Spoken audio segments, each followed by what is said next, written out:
Welcome back to Florida Fishing Adventures, guys. We have a little bit of a different one today. This is, as you can see, me out on a dive boat. It is Wednesday, July 26th. It is the first day of Lobster Mini season.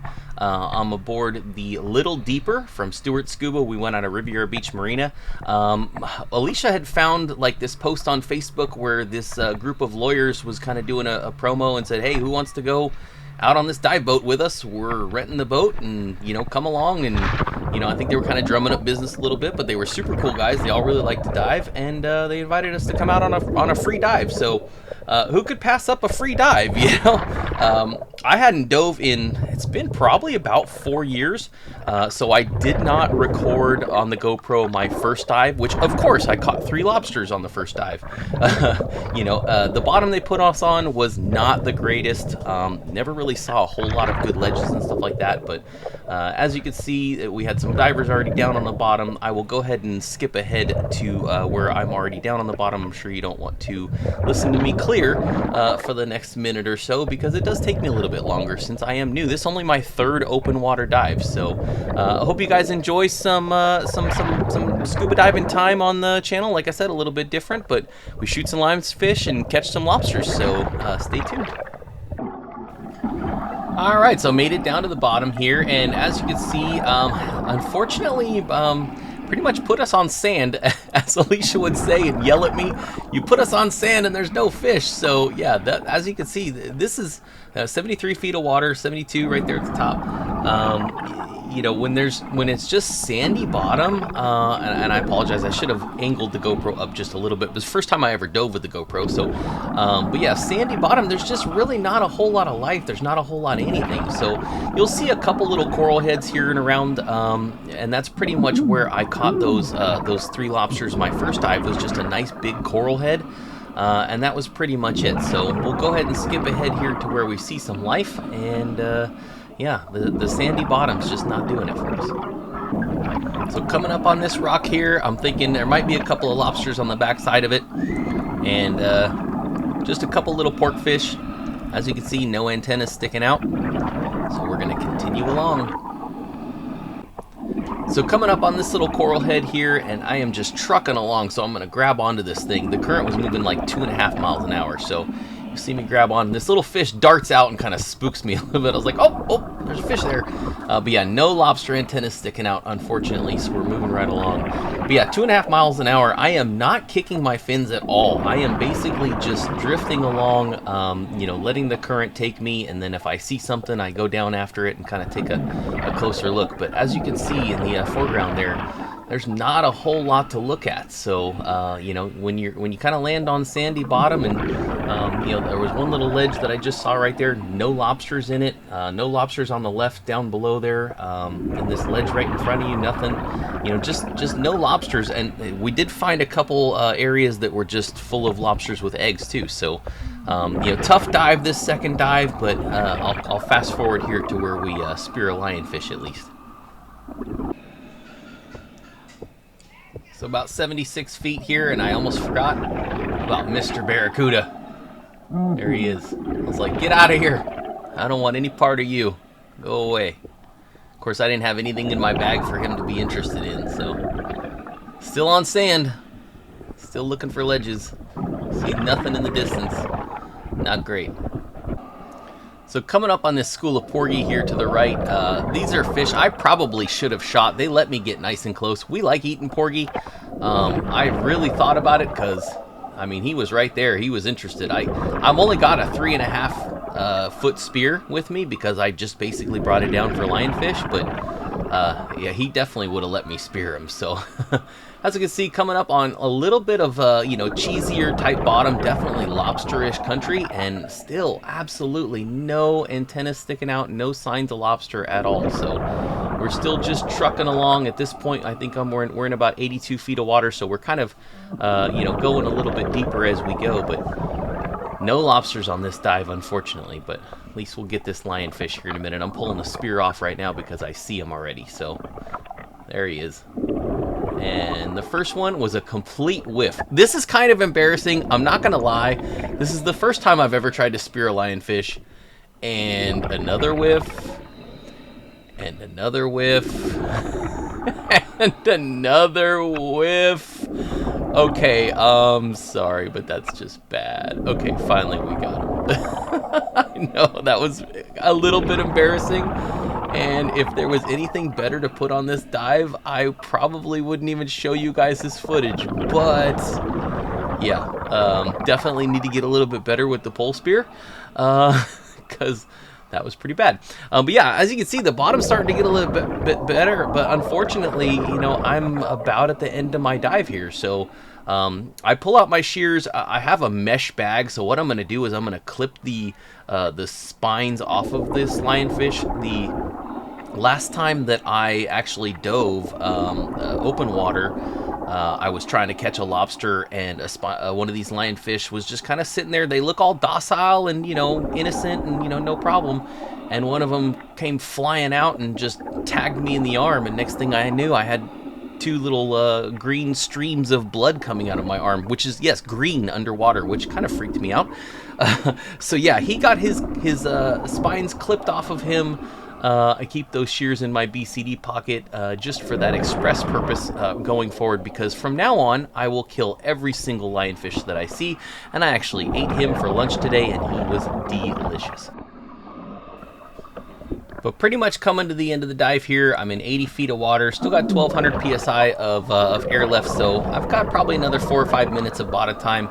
And I see this hogfish, and I kick myself because I really think he was legal. He let me get close enough, even with this little pole spear. I'm pretty sure, I'll have to look it up, but I think the minimum size is 15 inches to the fork. The problem is everything underwater looks bigger than what it really is. So even when I was catching those lobsters on the next dive that you'll see, you know, the lobsters looked massive. And then when I get them up top, I'm like, oh, wow, these are not nearly as big as they look like underwater. So I didn't want to take a shot on that hogfish and have him be short. I figured it was just better to let him go. But yeah, next time he may not be so lucky. And again, you know, really good looking rocks here. You know, just no lobsters on this dive. I don't know what happened, but as you can see, I'm kind of hunting around in these little rocks and crevices. There's a little moray eel right there. There's a little shrimp. I don't know if you can see the moray in the hole there, but I was kind of playing with him a little bit. Spotted moray eel. That was kind of cool to see. But yeah, that was pretty much it for this dive, and we'll pop on into the next one. So I did want to show the reason why I have not taken an open water dive on one of the dive boats. This is what kind of scares me. Floating in the water, like I said, I was all by myself, and then the boat's coming back at you, and you know, it was a little bit rough out there. I think it was, you know, like 2 footers, nothing crazy, but it was just really choppy, and it's just kind of nuts getting back in the boat, and you're trying to hand everything, and this ladder's like moving around. You know, the mates were awesome. You know, they took care of us really well, and you know, we handed all of our stuff off to them and made it a little easier getting back in the boat. But that was one of the things that I think I was floating along out there for 10 minutes with my little noodle in the air, and I could see the boat. I saw them. I was hoping they saw me, but you just don't know.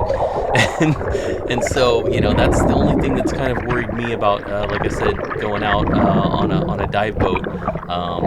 It's just, you know, out there bobbing in the ocean, and, you know, you don't know what's down below you because you're looking for the boat. But, yeah, I'm going to hand her up my bag of lionfish here and climb on in the boat. And we'll see you on the next dive. As you can see, it's a little rough. All right, we're lining up on the boat here, getting ready to go out.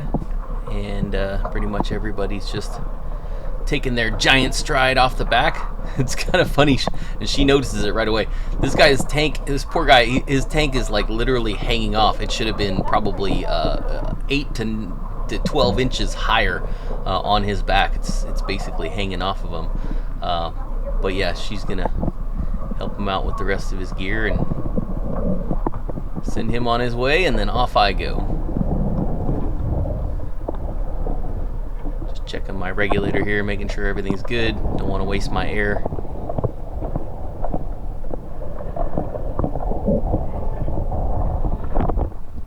And off the boat we go. And we'll see you guys on the bottom.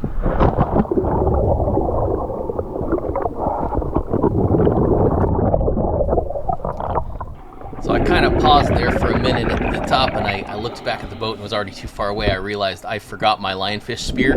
This is the third dive, and as you can see, I've got a couple people around me, and I'm thinking, you know, I kind of need to get into the current and get away from everybody. I mean, you really don't want to be hunting all in the same holes. You want to spread out as much as you possibly can. But it was really nice to have a dive buddy with me on the third dive.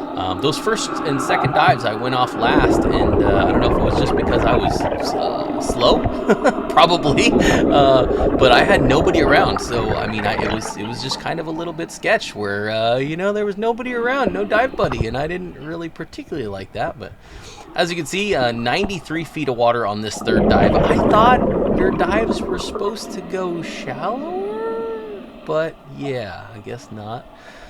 Nothing in that hole, and you know, pretty much, you know, what I'm going to end up doing later on in this dive is just pretty much, you know, get a little bit higher in the water column and just float along. But I come across another one of the divers, and he's pointing at this hole, and I'm seeing lobster antennas sticking out, and I don't know if he's asking me to grab them or help them or what. And I'm like, all right, well, I'll stick my hand in this side, and I see two. I'm kicking myself because obviously that's antennas right there, and that's antennas coming out. There's two lobsters right there, most definitely. I knew there was. I grabbed this one. I think that other one snuck out that left side while he was putting the net over and watching me on the one coming out the hole right there. Because now that one's gone. I don't know where that one went, but it just absolutely disappeared on us. So I'm going to tell him right now, there's one more in the hole. One more in there. So, you know, let's go back in there and grab him. And I end up poking around in this hole and sticking my hand in the backside there again. And I'm just like, I know there's one in there. I'm telling him I'm gonna try to get him out to you. He must have already come out. That's all I can think of. That one already made his escape because I have no qualms about sticking my hands in those holes and grabbing those things. To me, I don't know. The net doesn't really do me much good. I have not had a single one get away from me yet, other than that one just now. But I think that was because he was right next to me and unfortunately kind of covering me up with the net. But anyway, on to the next spot. This is like 5 minutes later. Like I said, I drifted along in the current, and then you could tell there's fish right here. There's a nice little ledge, and we're coming up to some little antennas sticking out. Hey, awesome. Hey, come on out and see me. Yeah, so I can grab you, just like that. Like I said, I don't waste time with the tickle stick. I think that just going after them is just going after them. But obviously that one has eggs, so she went off. And there's another one right here I'm going to grab. Almost lost that one, but made a quick grab. I thought maybe that's an extra one. Nope, that's the egger. Off she goes. Let her go. We still got that one. That's it. There was two in that hole, unfortunately. I think I'll poke and peek around in here a little bit more just to see if there was any more, but I was really hoping. That's a nice little undercut ledge right there. That's exactly what you're looking for, and would have definitely expected to see more than just two lobsters in there, because that's a nice little lobster hotel. But there was just the one female with eggs, which of course we let go, and my fifth lobster that makes number 5.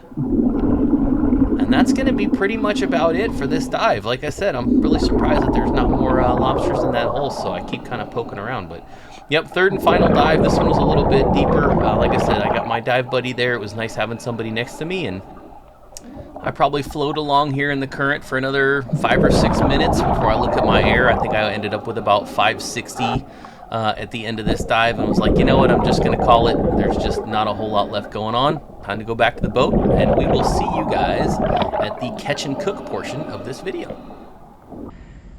All right, guys, we got a fine catch of lobsters here. We're going to go ahead and wring them out, and we'll start with the smallest one over here. We'll move these guys over. What I like to do, I do like to use the knife. It just makes it so where you get all the meat. So just go around with the knife all the way around, and it just releases that tail out. And we see how much extra meat we get out of that. We got a little bit of guts. We got one last little cut right there. But what we'll do is we'll just clean the guts out of there, just like that. And that's actually our poop gut. I don't know if we can just pull that guy right now. Nope. What I'll show you is the little trick. All right, now that we got all our tails wrung, we're just gonna break one of these antennas off here. And I like to get a bit of a bigger one. They are pokey. And then we'll snap a piece off right there. And then we're gonna take that and just put it into the backside of our lobster, into the hole right there in the middle. And this will remove, we'll give it a couple of twists. This will remove that piece that we do not want in there. So we'll do that to the rest of these lobsters, and as you can see, we got a lot more meat by cutting those out rather than just twisting the tail. But we'll do that to the rest of these. All right, once we're done with that, we're gonna cut these right down the middle. So we're gonna find a nice little hole right there. We're gonna take our knife, and I like to just give it a pop. Let her go right in, and then we'll go right down the center there, right through, turn her around. Same thing. Little pop, and we're right through the middle. The bottom side is a lot easier to cut through, so we just push down. And there we go. We have our 2 halves. Those are ready for the grill. I'm gonna do the rest of these, and I will meet you guys back at the barbecue grill. We're gonna put a little garlic salt on these and then baste them with some butter and garlic, and they are gonna be fantastic. I'll see you guys there. All right, guys, welcome back to the kitchen. So first thing we're gonna do, we're gonna get our lobsters ready to go on the grill. So I've got these in a bowl, and as we saw, we cut them up into halves. So I'm just gonna lay these guys out. Look delicious. They look super delicious. So we're just gonna lay these out, and we're gonna season them with a little bit of garlic salt, and then they're going right on the grill. We have company over tonight. So Alicia's holding the camera and a baby, so you know she's talented like that. We have company over tonight, so we are actually going to add a little bit of shrimp as well. So I'll show you those when we throw those on the barbecue. But really super simple. Florida lobster is absolutely delicious. All we're going to do is just season with a little bit of garlic salt, just right on the top there. Not too heavy, because we do not want to take away from the flavor of these delicious lobsters. Now, we're going to throw those straight on the grill, and we're going to throw them on the shell side down so that they basically cook nice and through about 4 or 5 minutes. So we'll meet you guys back at the grill in just a second. All right, we got all that ready for the grill. So actually, we're going to go ahead and start our sauce and our pasta, because this stuff probably cooks 4 or 5 minutes. The grill is preheating right now, so we're going to push this to the side. It's all seasoned up and ready to go, and we're going to start our sauce and our pasta. So I've got this on low. We're going to add our butter first, but we're also going to bring our fettuccine to a boil over here, because that is going to take a while. So we're going to set that to high. And we've got just regular fettuccine Alfredo, some burrito. We got 2 boxes, so 2 pounds of pasta. And then really simple in the ingredients. The fettuccine Alfredo sauce is just heavy whipping cream. This is like a Asiago Romano Parmesan shredded blend. Yeah, that, just Walmart brand heavy whipping cream is totally fine. Oh yeah, it all absolutely tastes the same. And I found these hiding in the deli section at Walmart. I was like on a wild goose chase trying to find this stuff with the kids. What you want is freshly shaved. This saves you time. You don't have to take a block and start grating Parm and Romano cheese, because normally this recipe just calls for like a cup of Parmesan and a cup of Romano. We're doubling this up, so we're actually going to do, it's usually a cup and a half of heavy whipping cream. We're going to do 3 cups of whipping cream. It's usually half a cup of butter. We're doing 1 cup of butter. So like I said, if you're making this for yourself, and you don't have to have lobster to make this, this is awesome fettuccine Alfredo. The kids requested on their birthdays as their birthday meal. So really super duper simple, easy, recipe to make. But you can make this, as you can see, with just some skewered shrimp. Throw some shrimp on there, or you can saute some shrimp in some butter and some white wine and throw that over the top. You could do chicken. But yeah, don't hesitate to try this. I will post this recipe in the comments below. But let's go ahead and get this started. So the first thing we're going to do is just we're going to put our butter in. Luke said he's hungry too. Oh yeah, he's pointing at all the stuff. We're just going to melt our butter in the pan nice and slow. He's pointing at the butter. That's a proper French child right there. He's pointing at the butter. He'll eat that plain. Okay, gross. No, I won't even do that. All right, so we're just going to melt our butter down. We're going to reduce that down just a little bit. All right, so we got our butter melting down. We're going to grab our whipping cream, we need 3 cups. Oh, they got that on tight. We need 3 cups of heavy whipping cream for this one with the 2 sticks of butter. So we can add those right in. I'd like to get that butter melted down just to where it's all the way melted. And then we'll add our whipping cream in there.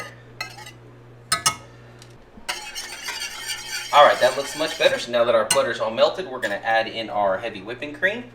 3 cups. So 3 cups of this. Got 1, 2, and 3. That's almost perfect amount of that heavy whipping cream jug. So we like plenty of sauce. That will go over really well. Oh yeah. Now we're just going to whisk that together, get it all nice and mixed.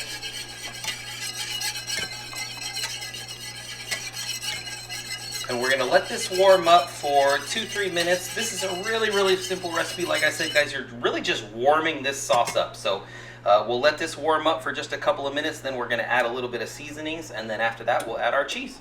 So we'll be right back. I'm not doing anything to you. I mean, not Phil. You're being dramatic. All right, so we got our water boiling. That fettuccine takes 12 minutes. So we're going to start that now. Our cream and our butter is still just really low simmer. We've got that on low heat, so we want to bring that up nice and smooth, nice and low. And then once that's ready, we're going to add a little bit of seasonings, a little bit of minced garlic. I know I cheat. I don't chop my own garlic half the time because we're doing a quick meal. I got a ton of family here, and I just want to get things done, and I want to eat. So we're going to add a little bit of that garlic, and then we'll add the cheese. So you guys, I'm sure, have made tons of pasta before. We're going to throw in our Fettuccine Alfredo noodles right in there. 2 boxes because we have boxes. a lot of people. And one thing I did forget, I forgot to season the water. You always want to add a little bit of olive oil to your boiling water. It helps the noodles not stick. And normally I would add a little bit of Italian seasoning in there, but I don't know where it is and I don't want to go digging for it right now. So, but we did already add some salt in the water. So you want to season your water, a little bit of olive oil and a little bit of Italian seasoning is good.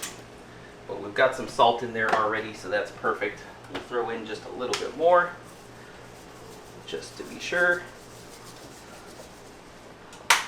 And then we'll set a timer right up here, 12 minutes for al dente. So 12 minutes, and we're going. So let's check out our sauce over here. Like I said, nice low simmer. This is coming to, and you can tell when it starts to get nice and white and creamy where that butter and that cream has started to mix together once we whisk it a little bit. And it's looking really good. So we're going to add a little bit of seasonings to this.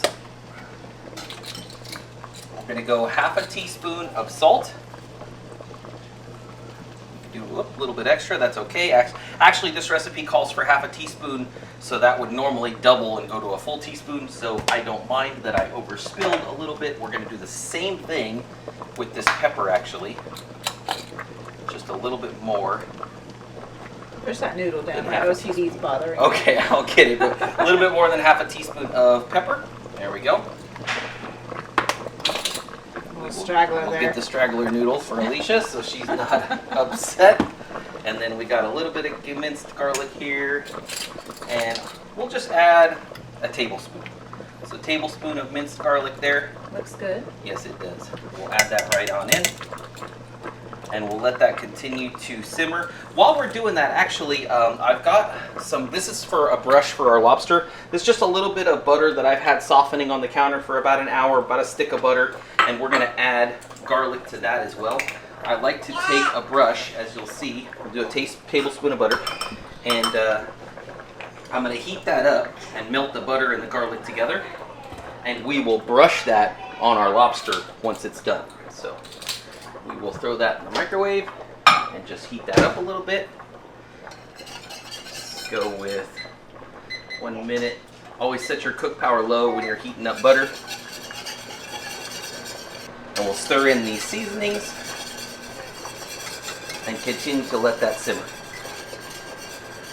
And in just a few minutes, we'll be able to add our cheese. Now, we can add our cheese, we can bring this down to low, and we can just let this simmer for a little bit. So if your noodles aren't ready yet, that's okay.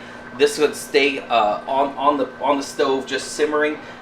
Once you add the cheese, it could stick though, so you want to give it a good stir every 30 seconds to a minute, because otherwise you'll have a sticky mess on the bottom of your pan. You don't want that, so just give it a stir if you're not ready for it. But it could go for pretty much as long as you need it to, until your noodles are done, your lobster's done, your shrimp is done, etc. All right, let's go check on the lobster that's going on the grill. All right, so we got the grill preheated. I don't have it on super high. I've just got it set down to like medium heat. So we got it nice and clean. We're gonna throw our lobster tails right on there. Got a plate of protein here. That's right. We got a nice little sizzle going on. I love it. Actually, that is a hot part of the grill, so I don't want to put him right on that one. And like I said, these guys are gonna go about 4 or 5 minutes. Same thing with our shrimpies here. We just got some shrimpies that we'll lay in there. Right there. On some skewers. And our lobsters. Perfecto.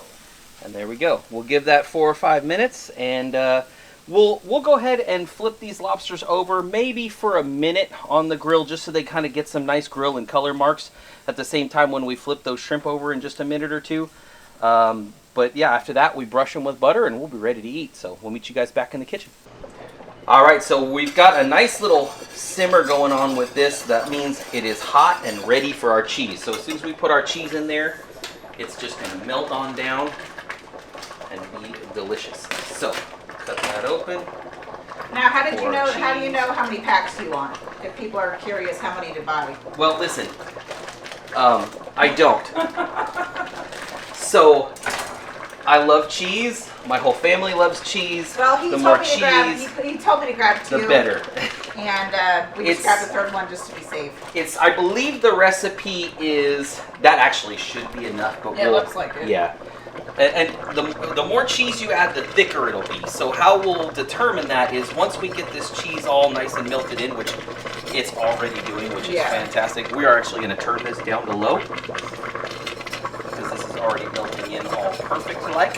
But yeah, if you need it thicker, add a little bit more cheese and give it a taste.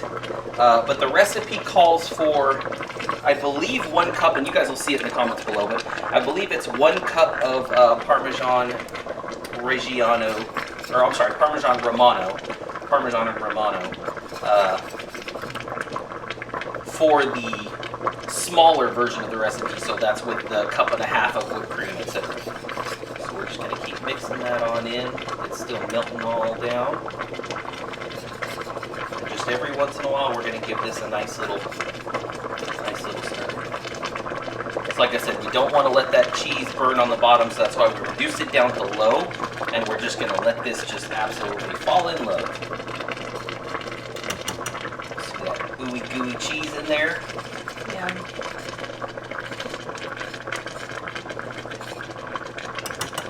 That's it. So we'll keep stirring this. We've got 4 minutes left on our noodles. We should be absolutely perfect on time. We got the oven set to 425. We actually have some just store-bought garlic bread in the oven too. So, like I said, really quick and easy meal. I think we can make this in what's it been? Half an hour. 15 minutes? Yeah. 15 minutes if you just lay your ingredients out. 15-20 minutes. And you're good to go. So this is a really super simple one. This will kick Olive Garden's ass. I'm telling you right now.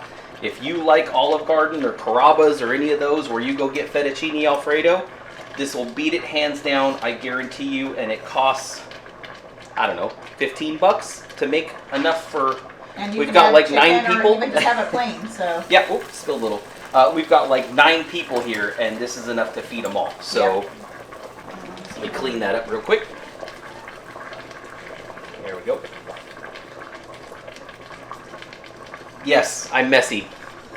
It is what it is. But I can already tell this is melting down really, really, really well. And it's got that just absolute luscious goodness to it. So we'll continue to let that simmer down. I'm actually thinking I might add that last one, that last one of cheese, because it still is just a little thin, if you guys can see that. So we'll add that last. Just ready for some more cheese. Yeah, we'll add that last package of cheese, because it sure as heck is not going to hurt. that'll melt on in there. Can I pause for a second and hand them off to Gracie? You ended Yeah, it, that'll melt on in there and then. I got it. So we'll just stir that right on in there real quick and let that melt again. And like I said, this one's set to low right now. So it's going to take a little bit of time to melt, but that gives us time to finish up our pasta. Alright guys, so the pasta is done. We're going to pull that and strain it real quick. We're going to kill the timer on our oven. Don't. Alright, so we strained out our noodles. They're going to go right in there and they're going to be ready to go. Let's give our sauce a stir. I like to switch to a fork because I can really get into the bottom and make sure that nothing's sticking and really make sure that cheese is getting melted, which it really is. Look at that. It is ooey and gooey and really looking delicious. All right, I think our shrimp are about ready for a turn. Turn to that one. Turn this guy right here. Turn this one. And that one. Lily, be quiet. All right, so our lobster's starting to look really good. We're gonna go ahead and turn it over now and just give it a little bit of color. So we'll just turn it over just to give it that little bit of grill mark. We're only gonna do that for maybe a minute. Then we're gonna come back out here with that butter that we made in the microwave. And we're going to baste it up. Yep. We'll baste it up. So we want to put a little bit of color marks on this lobster, but we do not want to overcook it. So like I said, 4 or 5 minutes. The shell does protect it, so you don't have to be super crazy on making sure that you're not overcooking it when it's on the shell side. But once it's down like this, 1 minute. That's it. Do not overcook. So let's go grab that butter and then we'll be right back out here. It'll be time to baste and we're good to go. All right, so let's flip these back over. They should have a nice little bit of color, but not too much. There we go, looking good. They didn't get crazy grill marks, but that's okay. I would rather not have them do crazy grill marks and be dry.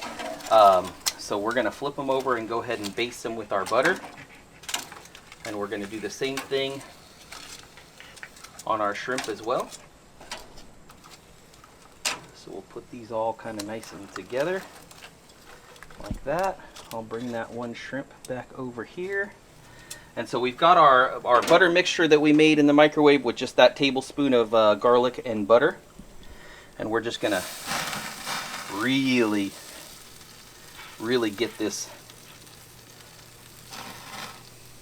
We're gonna really get this coated on the top of our lobster. And then we'll go ahead and put that on our shrimp too. That'll make our shrimp nice and moist. That is looking good to me. So we're gonna cut the heat off of these and just let that go for like another minute or two. All right guys, everything is done and ready. So we're gonna grab a nice little nest of noodles here. Put that right on the plate there. I'm just gonna use that same cup that I used for sauce, and we're just gonna put sauce right over the top here. Just as so. With cheesy sauce. Cheesy, delicious goodness. And then, oh yeah, there's so much cheese, it's literally like drooling. I love it, that's perfect. Now, we're gonna take a couple of shrimp. We'll put a couple of shrimp right there. Perfect. And then one nice lobster tail right there. And to take him out, go ahead and set that down, honey. All we're gonna do is grab that tail, put that fork in there, and just tear him on out of there. I don't know if the lighting's very good, but it just, oh man, when it comes out just super easy like that. Chunk of lobster there on the it side. Is perfect, absolutely perfect. So, now I get to do taste test. This is your plate, bro. Oh, grab your garlic bread. No, I'm not worried about the garlic bread right now. Oh yeah. So the first thing I want is a nice big chunk of lobster. That you caught. Oh my god. Yeah. Yeah. And it's already mixed in with a little bit of that Alfredo. So we'll grab a little bit of that. You got enough sauce on there? Yeah, I might add a little bit more. We'll see. But I got a little bit of Alfredo. This is messy. I don't care. Noodles are al dente and perfect. That is super good. Don't forget the garlic bread. Oh, sorry, the garlic bread. But there you go, guys. I am going to enjoy my delicious Florida spiny lobster. We are, like I said, sharing with some family that is came and visit. Of course, as soon as you hear that you caught lobster, everybody wants to come over for dinner. So, cheers, manja. Try this recipe. It is delicious, and we'll see you guys on the next one. Take care.